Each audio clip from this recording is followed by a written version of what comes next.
LGBTQ plus community and the importance of sharing our individual stories to help impact one another. Our goal with the show is to introduce you to people and ideas that are going to help motivate you to pursue your dreams and empower you to believe in yourself. Okay? My name is Alexandria Friedlander, and I'm here to introduce you to remarkable people who have helped shift the world we live in today. Today's guest is the one and only Niki Lopez. Help me welcome her to the show. Woo! Let's go! Yes, thank you so much for being on the show. Absolutely. Thanks for having me. I'm honored to be here. It's a pleasure. So, Niki, you are a legend. I want you to know that. Okay? Oh man. Niki and I have been trying to coordinate this podcast for some time, and we finally did it. I'm so excited. So I want to know basically everything about you. I want to know, and you've accomplished a lot within the community, so thank you for being you. But what I want to know, and what I think the people want to know, is where did that stem from? That passion, that courage, that bravery, that risk taker that we all love, you know? So if it's okay with you, let's kind of, start back, in our earlier stages. What was life like for you growing up? Family life, siblings, and then we'll work our way up to, how did I realize that I like women? Okay. Wow, that's a lot. So we'll start one piece at a time. Yeah, so one piece at a time. Okay, so I think, because I also, I feel like my connection to women started from when I was younger, but I just started when I was little. I grew up in a very unique situation. I was born a Christian, then my mom got into Islamic community cult type thing. So I was born a Christian, converted to Islam, Islamic Hebrew, wore the veil, went through all of the major religions, which is kind of crazy and challenging and interesting at the same time. And how old were you when you were experiencing those transitions of religions? So that was, my mom converted to Islam when I was, or Islamic Hebrew, when I was 4 or 5. I had an Arabic name, everything, with some people, if I haven't seen them in like 20, 30 years, they'll still call me Amina sometimes. Okay. It's just Arabic for rich woman, young princess, something like that, and it was very interesting because earlier on I've always been different, which, when I was much younger, it was really challenging for me. So I went to pre-kindergarten and kindergarten in regular clothes, and I came back in first grade in the middle of Queens, New York, with Muslim clothes, right? So, wow. A headpiece, this is the New York, this is the 80s. So that was really challenging. I would get teased all the time, and so my mom was like, oh, these are your royal garbs, they're just jealous, you're a princess, it's fine, all these things, try to encourage me. And eventually she moved into that place when I was 11. So that was very challenging because I was separated from my family that I knew. So, I was 11 and having aunts and uncles and grandmother and, what I considered normal life, and to be put into a situation where, I wasn't around my mom, I wasn't around my siblings who were little, and that was really challenging. How? Oh man. Did you feel lonely? Did you feel? It was a culture shock, right? So even though I was Muslim before I moved in, and I was, fasting for Ramadan every year, I would celebrate, going to the masjid on Friday, and I was praying 5 salats and all those things. I was around my family, and so it was already challenging for my family to experience my mom going into this different direction. And we don't eat pork, we don't do this, we don't do that, I have to cover my head. So that was, so I've had a lot of challenges since I was little that I had to endure, of being, different, being odd. I just want, can't celebrate Christmas. And so then moving into that place, it was very different because men, women, children, everyone's separated. And even I was separated from my mom, so I'm around like 20, 30 girls my age, you know, who couldn't understand why am I crying for my grandmother and aunt, because they had no concept of family like that, you know. I mean, they knew who their mother and father was for the most part, but that was pretty much it, you know. And so one of the girls. Or do you think that maybe they just became so numb in their environment? No, they were a lot, you know, I was 11, so I'm around a lot of people who were born and raised there. So like one girl that I grew up with, she told me last year, she was like, when you came in, you actually taught us about family because we had no idea. We're like, what's a grandmother? You know? Wow. So in one hand, I'm no longer looking, you know, different than everybody else because everybody else is in dresses and headpieces and all that, speaking Arabic, which is always interesting, right? So when I say Niki Lopez, and they're like, oh, you know, Lopez, first of all, the assumption that someone married, like, no, Latinos, we come in all shades. Yes, we do. Lighter and darker, yes. You know? So it's just like, yeah, well, my dad's Jamaican, my mom's Panamanian, but I grew up speaking Arabic and Hebrew. They're like, huh? So, you know, and I just really wanted to fit in, and I just, you know, that was something, it took me years, and I'm still just kind of getting, you know, when you get to that point where you realize you're not meant to fit in, you were meant to be different. Yeah. But growing up, that was really painful for me to feel different, you know, whether I was the only Muslim, whether if I'm with, you know, even as I got older, right, my dad's side, they're Jamaican, and my mom's side is Panamanian. So it's just like, depending on whose side I'm on, they're always like, oh, if I'm with the Jamaicans, oh, she's Panamanian. If I'm with the Panamanians, oh, it's, you know, she's Jamaican or whatever have you. You know, if I'm with straight people, oh, she's a gay one. If I'm with gay people, there used to be a time where people didn't even know I was, you know, gay. Wait, you're gay? Oh, yeah. You're gay? Happily gay, yes. So, you know, I was a part, I remember, I'm skipping around, but I was a part of this LGBT nonprofit one time. We were in, you know, I'm there, I'm, you know, doing stuff, we're working, we were around each other for like a year and a half, and we had a meeting, and someone said, oh, Niki is such an ally, and I'm like, ally? And I was annoyed because, you know, we tell people to ask who we are and let us identify and be respected for that. But sometimes I find that we don't do that in-house all the time. We make assumptions, which is kind of challenging. So, you know, I'm glad you're bringing that to the table. No, I'm serious. Yeah, so I do talk about that sometimes, that, you know, the same way we tell heterosexuals, you know, ask me who I am, you know, pronouns is a thing, how I identify is a thing, you know, my sexuality and identity and all those things, those are all a spectrum, and they don't have to match either, right? But then sometimes we want to box each other into these boxes, and I never wanted to be that, because even when I was younger, even though I dealt with both men and female at one point, you know, I didn't even like the term bisexual, because I think I always felt that wasn't me. It was more of, that's what I was used to, and I never really questioned out that, because for me, you know, being attracted to women and females have been a part of my identity since I was little. I just never had words for it. Yeah, so, I get that. You know, so like I didn't like that word, and you know, a lot of different things. So yeah, so growing up with that and, you know, that was a really challenging experience of like how we lived, and that's probably a whole other subject. So, you know, but I got out of that place at 25, and so. Can we talk a little bit about that? Like, how did you transition from living with your family to living with 20 or 30 women?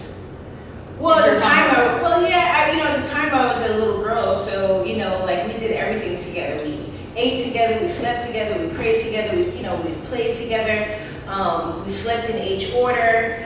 So it's, you know, everybody had on these garbs, so we had to write our name in the clothing or sew our names in the clothing so your headpiece doesn't get mixed up.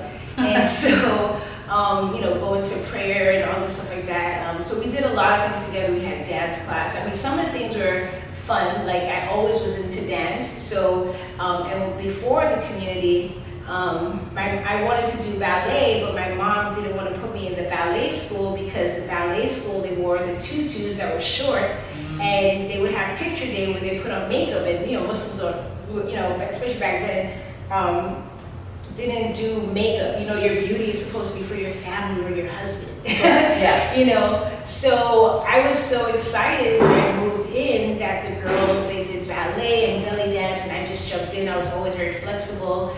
But then also there was a lot of challenges there because, we went through a lot of things that was really challenging, and physical abuse and, just mental abuse of being in that situation. A lot of things happened that shouldn't have happened, and everybody's so separate. So it wasn't a culture of, oh, if something's going on, it wasn't like, oh, you tell your mom, and so there's a lot of things that went on that shouldn't have gone on just different levels. Right. And so at some point,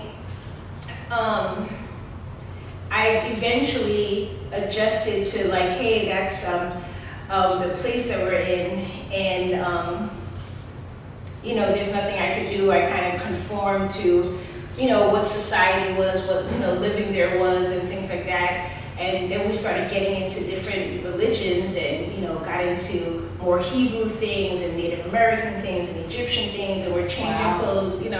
I got a picture of me with shaved head, Indian outfit, cowboy outfit, all these type of clothing. So many experiences. So in some ways, those are a lot of experiences that I was exposed to. Now, some of the good things I feel that I wasn't even aware of it until someone said, hey, we want you to be on this symposium about Black beauty, because the place that I was in, it was a very pro-Black community. So a lot of the, normal kids my age who are just watching the TV and no one's paying attention to the magazines and all that programming of this white image as a standard of beauty, me growing up, I was, I didn't have that connection because, part of the doctrine was definitely about Black is beautiful and Black are the original people, Africa, and the importance of imagery and, changing the images in the books to Black people and different things like that. So growing up, we didn't have that same, of course some of it gets through, we're in America, right? Some of it is not where we wasn't, completely isolated from those things, especially when people went to school and things, but there was a lot of conversations about, paying attention to the media and all those things. So those are some positive things. So having that, and but just enduring day-to-day life, or sometimes we ate, sometimes we didn't eat. There's just a lot of different things, and so at some point, a lot of abuse. And let me ask you a question. Speaking of someone who's experienced a lot of different forms of abuse, to those out there that are currently struggling with that now, who are watching us, do you have any words of encouragement? Well, right now I'm definitely big on mental health. I talk about my therapist a lot. I'm just like, I get excited when it's, the day that I get to spend, some time and really try to unpack some of my past and my present, because, some of the things, a lot of times people feel that, if you went through something, you could just kind of just put it in the background and keep going, right? And so, but what my experience was, and then for the most part, there's some people they knew a little bit about what I've gone through, but not the whole, spectrum of, things I've gone through. So sometimes if they did know, they're like, wow, you seem so normal, you seem, whatever have you, but part of my coping mechanism was, working, right? So some of the work that I do actually benefited from some of my trauma, because I could just, push it in the back of my head and keep going, or at least I used to be able to just like keep going. It doesn't matter. There's a fire, I'm still working. The world is ending, I can still work. Someone said something, I could just, because I had to endure through that. So I think definitely, I think mental health, therapy, counseling, art therapy, there's all types, right? I I want to see that normalized more within the different communities, whether it's the LGBT community, the Black community, just different things. You know, 'cause a lot of, you know, Black, Caribbean, Latin cultures, it's just like, oh, go pray, right? Yeah. You know, you know, you just need Jesus. And, you know, your religion, you know, your spiritual health is a thing, but you still need to work on your mental and also connecting. So Absolutely. What you listen to, what you watch, who you speak to, it all affects who you become. yes. And people don't really put that in perspective. Yeah, so like for me, I just kept going. I just wanted to like distance myself from my past and try to whatever have you. And I left the place in my 20s, right? So I'm still like, I was a fish out of water, right? I didn't have anything to my name. I mean, literally nothing. I left that place with, ID because I, somehow figured out a way to get ID. And nothing. I was like maybe 105 pounds if it rained. Wow. Bald head. Just looking crazy. Like someone caught me using a payphone, and they're like, "Wait, what do you put in the payphone?" Because I was putting like dimes, quarters, whatever it was. Yeah. I put some pennies in there, and someone was like, "Just use the next thing, and maybe it's broke." And then after the third machine, they said, "Wait, what are you putting in there?" And I said, it's whatever the amount was back in 2000, right? And so 25 cents. Yeah, whatever it was. And I said, I put in this, and they said, you don't put pennies in the payphone. And then someone was like, where are you from? And I was like, New York. They were confused. So it was a culture shock being around the same type, for the most part, the same people for years. There's some people that come and go, but the same people, the same environment. We were very isolated. We didn't go out, or if we did go out, everyone's together. We didn't have our own experience of things. So you didn't really get to learn about who Niki was independently. Yeah, it was just like you work. When I first came out here, Wow. and I was like, wait, y'all only work from y'all don't work all day. Y'all don't work from 9 a.m. to midnight. Y'all have the weekends off. You get paid to work. What? Oh my It was a culture shock. I was like, oh man, it was. See, I wasn't gonna go there, but you asked. So, I love it. but it was a culture shock, and even though I was, it wasn't like co-ed facilities besides the leader who would come and go wherever. When I had my first regular job, anyone who would come to say hi to me, I'm like jumping up because I wasn't used to strange people, and I wasn't up with certain pop culture. So when everybody's talking about something, I'm just like, let me go look at what they're saying. Okay, yeah, sure, yeah. I have no clue with certain things. I didn't have the street smarts, Yeah, it's honest. I love the honesty. So, it was just like a fish out of water, even though I was 25. Like, I had to start my life over. Like, honestly, I used to have resentment. Over the years, I've kind of let it go because I was always like the brainiac and honor roll student and all that. But there was so much challenges, not anger, but challenges with proper schooling, schooling, that people in my age group, we got taken out of the 9th grade. So, and we were supposed to be put in some homeschool. That never happened. So when I came out at 25, I didn't even have a high school diploma. Wow. So I put myself through, I got my GED, and so today I have a bachelor's degree. I went Look at that. I did the diploma. Then someone said, a year and a half you'd have an associate's, and I was like, oh, okay. So I went and did that, and they said, you could just go one more year and a half for a bachelor's.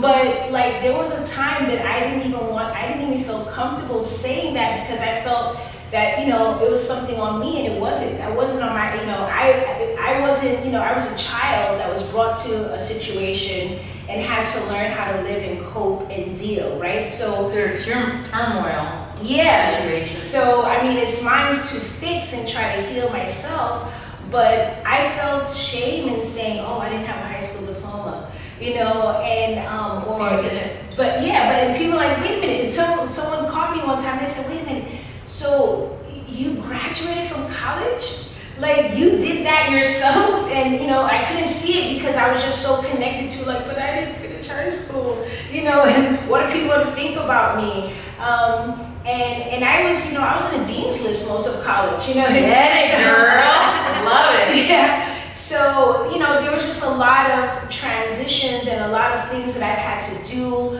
learn how to make money, learn how to open a bank account. Yes. And it's not easy. It's still a struggle with certain things because it's just like I had such a late start of life and then the challenges that come with those things, right? So I'm doing all this work while at the same time actively working on my healing, being in therapy, for me, I'm an artist, I'm a creative, but a couple of people told me like, oh, this one lady, she said, oh, I went through, because there was not just physical abuse, but there was also sexual abuse.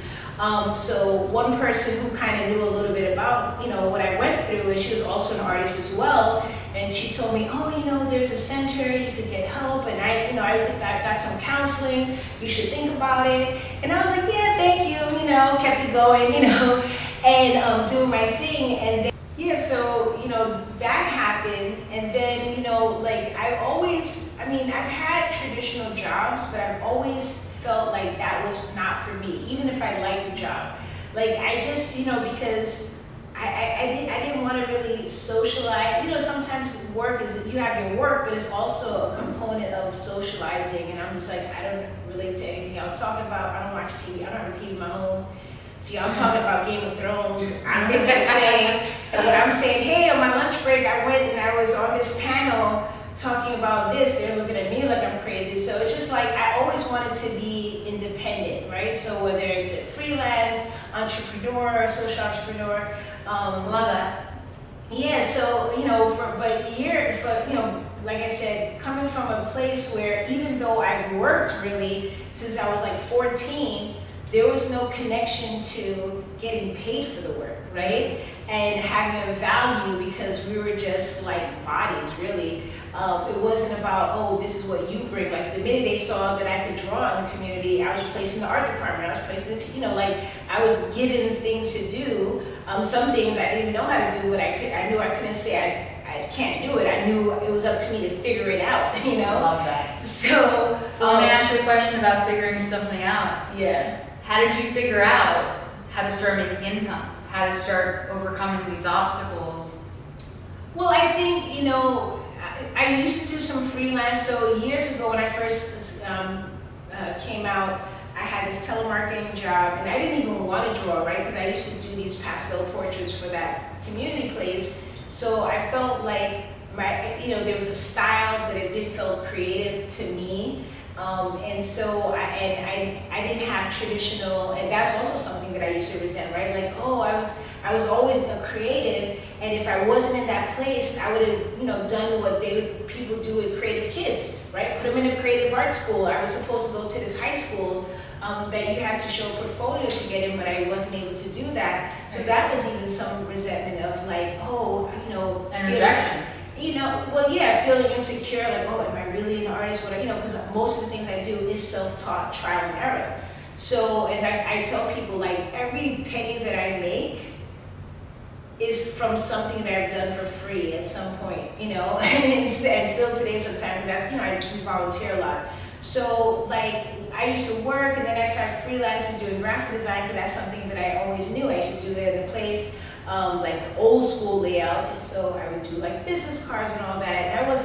And I still sometimes struggle with what's the appropriate price to price the things that I do, right? And so your question actually goes into the other huge component that finally said it's time to call a therapist. So at the time, I had a girlfriend and she was trying to help me, connect me with someone. She had met someone who, they were a business coach. Okay. So they were a business coach, that was their business that they did Monday through Friday, and then Friday to Saturday, they would offer coaching for people who couldn't afford it and basically just pay whatever you can type of thing. So, it was years ago she set up and I was just like, because I was frustrated, because I'm like, I do so many things. Like, I have more than one skill, but then when it comes to the money, I'm struggling with the money part. And so I met with her, we talked, and she doesn't know me from a can of Spray. She doesn't know my background, she doesn't know my history or anything like that. And what she said is that she said, well, and she said it so kindly too. I forgot her name, I have to look her up one day. But she said, when kids are growing up, there's certain stages and they get certain things that helps them to learn how to validate what they do and whatever have you. And it seems like there's been some steps that are missed that you didn't get, right? And I just felt like in that conversation of her saying that there's things that were missing in you that comes from your childhood, I was like, oh shit.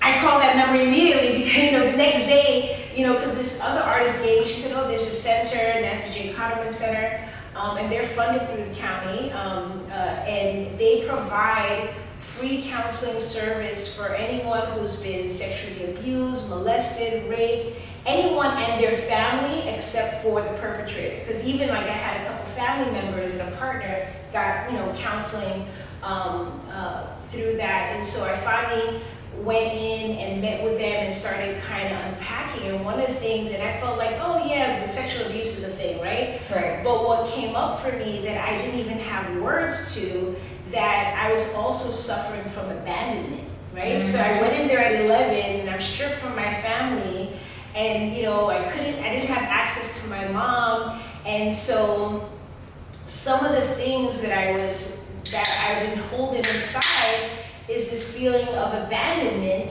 yes, and not knowing what to do with it, and also some of the downside of those things, you get, when you're voiceless, right? When you don't have autonomy of your own body, when you're being told what to do, permission for everything, so it makes it even harder to. There's no free will. There's no free will, right? And you feel, oh, you have to go along with it. So that's even a journey that I still have challenges with, of does this feel good to me? And I have to stop and try, because I was disconnected from any of my intuition and my gut feeling, because there's a time where whatever, I didn't want to be there and I had to be there. I couldn't leave. It was whatever I was saying, and so I conformed to my surroundings.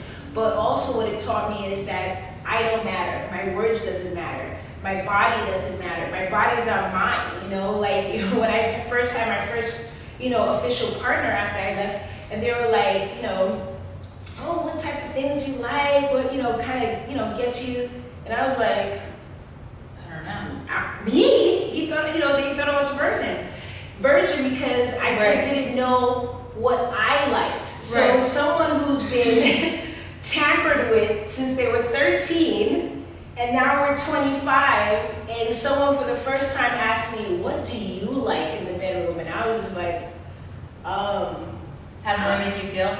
That question. Well, it was just kind of weird to me and uncomfortable. Yeah, Of course. And then when you go through those things, and if people don't know, you always kind of, I would feel like, oh, if this person knows what I went through, maybe they don't like me, right? Because that's what happens, unfortunately, when you're victimized. You feel it's your fault. You know, and you're scared people don't want to deal with it. You don't want to deal with it, they don't want to hear it, or there's something you could have done or should have done, or, well, how come it happened to you and not this person, or whatever have you. I had all these things in my head, but finally, eventually, when I did tell my partner at the time, they were just like, okay, let's deal with this, That's amazing. And I think, I always feel like that person was such a blessing for me at the time. We're not together. I mean, if I, it's always kind of love. But I think that coming from what I came out of, having that type of person where it's just like, what do you want?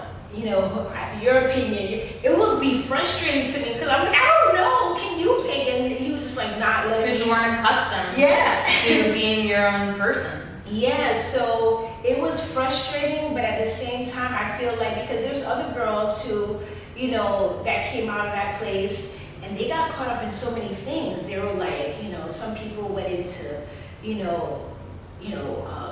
stripping and this and that. that, because when you don't have no, like your body, you're not born with self-esteem, respect for your body, all those things. And this person that I was with, I mean, they put me on such a pedestal. I was annoyed with it. Right. But looking back, maybe it helped save you. Yes. And made you into the amazing woman that you are today. Yeah, I definitely think it was part of that, because I think, when you, I'm paraphrasing, but they said when you go through things and you get to a point where you could turn your pain into your passion, or when you start to realize, like, when things happen to you, you don't want it to happen to you. Like, why me, right? You wish you could have, like, not go through those things. But then when I look back and I realize the type of work that I do, the type of things that I talk about, the people that come to me with things, like when you go through a lot of heavy things, it gives you a whole nother level of empathy. And perspective. And you don't want people to feel the pain that you feel, so you want to help people all the time. And then, like if there's other people who went through it, right? They're not doing exactly what I'm doing, but the thing is, like me going through it personally, unfortunately, it had to be me, because only me could have taken that and harnessed that and turned it into something where I could use it as a tool to help people, versus just stuck in that space. Right. So what have you done with that tool? Let's talk about that before we end real quick. Yeah. So I do art, but I consider myself a creative advocate. So I do art. I have a social practice. I do graphic design, but I do things with a purpose. So I'm more of a social entrepreneur. So the projects I take on, I work with nonprofits, I work with underserved communities, youth, LGBT, women groups. So that's a way for, like if someone says, hey, I got this thing I need design, and I'm just like, I'm not just going to design just for the sake of designing. And sometimes that can be challenging, right? Because, as an independent, I'm a single mom, independent artist, it's hard to turn away work, but it has to have purpose. It has to have impact. It has to have community. It has to have certain things for me to really feel like, ooh, let me get into it, right? So I curate and all those things, but the things that I do is always centered around that. And so I also started a movement called What's Your Elephant? So it's a movement that uses the arts to address anything unspoken.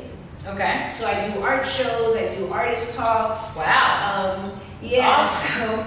And I talk, a lot of things that I do is centered around some form of advocacy, some form of helping, some form, and even, I have a podcast called The Circle. So I talk to artists, activists, social entrepreneurs, people doing good things, because, like you, I want to give people examples, right? Sometimes people feel like, oh, I can't do this because I don't have money. If I have money, I would help. If I had time, right? So I bring on people who they're using their access, their privilege, their skills, their time, their presence to impact communities large and small, right? Because I feel like everyone has something to contribute to society. Everyone has a purpose. Some people haven't found their purpose, and I feel people should look for that purpose. But everyone has a purpose, and everyone, I feel, I don't want to inspire people. That's one thing I say. I don't want to inspire people, because you can be inspired and still on your couch, scrolling through the internet, right? I want to motivate and activate people. When people are motivated to get up off their couch and say, you know what, damn, I have this idea, I want to do this. You know what, let me go help this person. You know what, oh, I didn't even know that me designing for a nonprofit is also me helping them, because that nonprofit can't afford to get good quality design. So just me giving my skill and my time and my passion to a nonprofit is a way for me not just to get compensated, but to give back and to give them a better reach than what they could normally afford with their budgets. And nothing feels better than doing selfless acts. Yes. Nothing feels better. Yeah, and you grow, you learn. It's a whole amazing experience. And just getting out of the bubbles, right? So I like to, even when I do my art shows that I do,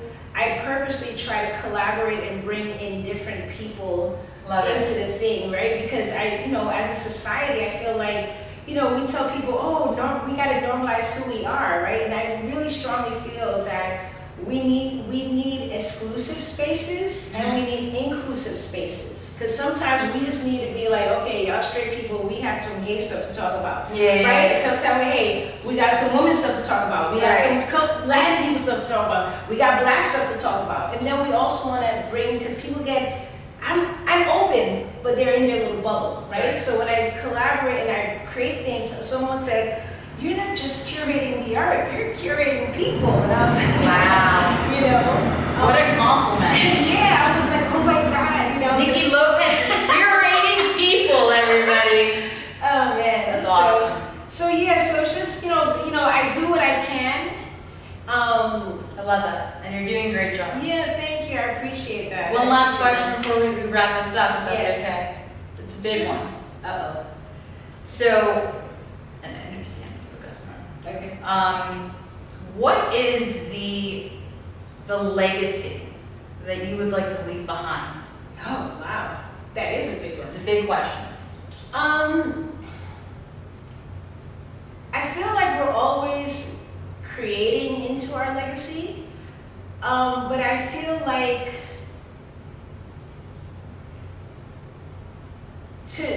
the legacy is that, you know, I did what I could, you know, and I tried to help as much as I could, and also to be able to rest, you know, because now that's the thing too, like we shouldn't always have to, you know, we need to be able to rest and recharge. Yes. And breathe and be mindful. So I'm getting into a lot of those practices. So I think that self-care. Yeah, self-care is a big thing. But for people to see that at any level, no matter how little bit of money or a lot of money that they have, whatever their access and privilege or lack of privilege, right? There's something that you can do that can impact someone else in a positive way. And I think, like, you know, if we all can take on that type of mindset of what can I personally do, not what you should be doing, what they should be doing. Oh, you didn't do this, right? But how can I contribute? How can I contribute? How can I feel like there was this musician, he said that, and I so resonated with it, right? So he said that when he takes his last breath, he wants to be empty. You know, and I resonated because it's like, you know, we all have these purposes, these passions, these things inside of us. And I feel hook or crook, we owe it to ourselves and to our families and to society to try to tap into our passion. As great as we can, you know, we can imagine it. It is something that's attainable. It Absolutely. might not be tomorrow, it might not be next week. But don't give up. Yeah. Don't give up. So yeah, to keep on going, to have help. But I think, you know, if you feel you're in a space where you're not doing anything, or you feel, whoa, it's me, whatever have you, to know that you matter. You matter enough to do whatever you need to get yourself right, and you matter enough, and you can be of value to someone else, even if it's one person. You don't have to try to change the whole community. You don't have to change the whole country, society. If you can help one person, right? Start there. So I think that will be the legacy of just trying to, whatever you can, that you're worth it to take care of yourself, and that you're able and should, you know, contribute to someone else in some way. I love that. Amazing. Well, thank you so much, Niki, for being on LezPod. Yes. It was amazing. You did fantastic. Thanks. And I look forward to doing great things together in the future. Yes, absolutely. Thank you for having me. Thank you for everyone who's going to listen, who's listening live, who's going to see the edit. You know, thank you so much. Yes, thank you. And yeah, if people want to find me, I'm on Instagram, I'm on Facebook, Niki Lopez, Niki Lopez 19. What's your elephant? Yeah, we'll put that all on. Yeah, so I'm findable. Awesome. Yes. A hug? Yeah, Awesome. I am a hugger. Yes.